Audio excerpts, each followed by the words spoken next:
Now we have the ongoing demonstrations that are being spearheaded or that are being led by the opposition, and as a ministry and as government, there are rights under our constitution that allows people to demonstrate and picket, and of course it's very clear it's supposed to be unarmed and supposed to be orderly.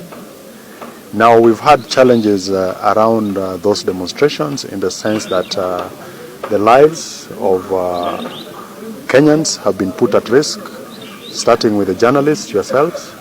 There are property that has been lost over these demonstrations. The life of our security officers have also been put at risk, but also Kenyans generally. And what we insist on is that we will follow the law. Where there have been transgressions, we expect the police to do what they are supposed to do. People need to be arraigned in court. In short, we expect to follow the law. And for those who are organizing demonstrations, we expect nothing short of that. As we speak today, there have been arrests that have been made. I don't have the exact numbers because I've been in this place since late last night.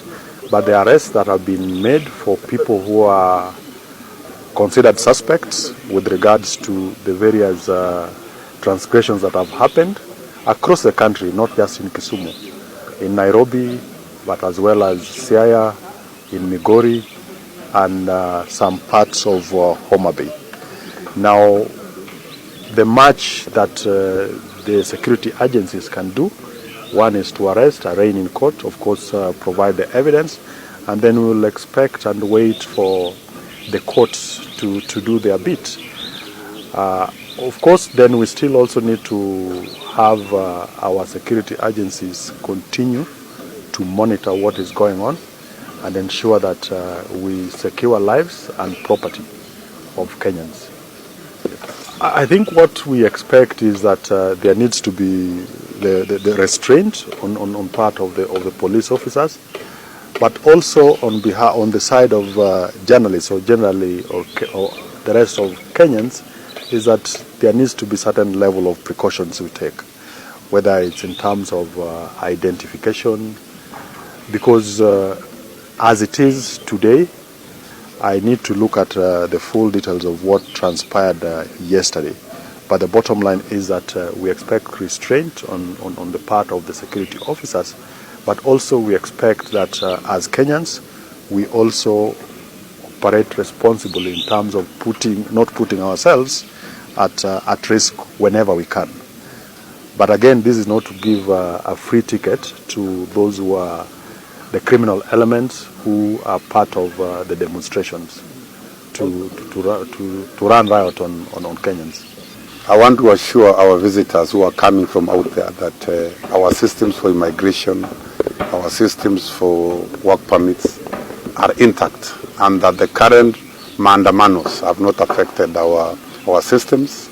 We welcome our visitors from wherever they are to come to Kenya to invest in our country without fear or favor, because we believe in the rule of law. We believe that the law will take its own course in as far as the current disturbances are concerned. We are not going to accept destruction of property in the name of maadamanos. I think it should be very clear that we are a country of a rule of law.